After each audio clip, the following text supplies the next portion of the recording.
Agrimensores de Roma. Os agrimensores não eram simples topógrafos. Suas funções iam além de estabelecer limites de um terreno, ou na locação de pontos deste terreno, ou até mesmo no traçado das vias romanas, através do uso da groma. Eram eles responsáveis pela escolha e levantamento de terrenos, para a construção de fortificações ou acampamentos das legiões romanas durante as batalhas, prática essa conhecida como castramentação. Esse mesmo tipo de trabalho pode ser observado tanto nas fundações das cidades romanas, quanto nas colônias fundadas pelos veteranos legionários. Os agrimensores romanos atuavam na especialidade de juristas, em todos os casos de ordem cadastral. Muito próximo dos agrimensores estavam os libratores, os quais se assimilavam a engenheiros de artilharia, gênios militares que faziam trabalhos de agrimensura, ou ainda trabalhos de captação de águas. Libratore era um especialista na determinação do desnível de um terreno e que também podia encontrar trabalho na área da artilharia, pelo motivo dos tiros parabólicos, na construção de aquedutos e de canais de irrigação ou transporte de água. O trabalho dos agrimensores romanos era de grande utilidade social, tanto no ambiente civil como militar.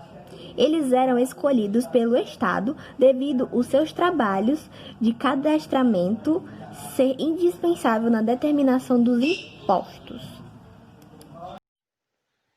A groma. Este instrumento é o símbolo do agrimensor. Ele também era chamado de gromáticos. A groma é um esquadro óptico ou esquadro de agrimensor, que divide o espaço em 4 quadrantes e serve para o traçado de linhas retas e ângulos retos.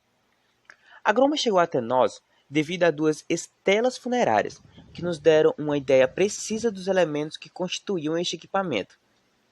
A parte superior do instrumento é formada por uma cruz de 4 braços perpendiculares, de dimensões iguais, que servem de esquadro de direção. Em cada um dos braços é suspenso um fio a prumo chamado perpendicular.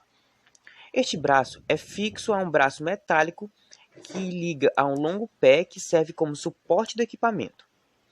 Uma vez a groma instalada sobre o ponto desejado pelo agrimensor e o esquadro divisado posicionado na direção desejada, as operações podem ser iniciadas. Além de ser utilizado para alinhar direções em áreas planas até objetos distantes e depois transferir as linhas para o solo, marcando linhas retas, ainda pode ser usado para marcar ângulos necessários nas construções. Com a utilização da groma, o erro cometido na construção da pirâmide de Gizé é de aproximadamente 20 centímetros.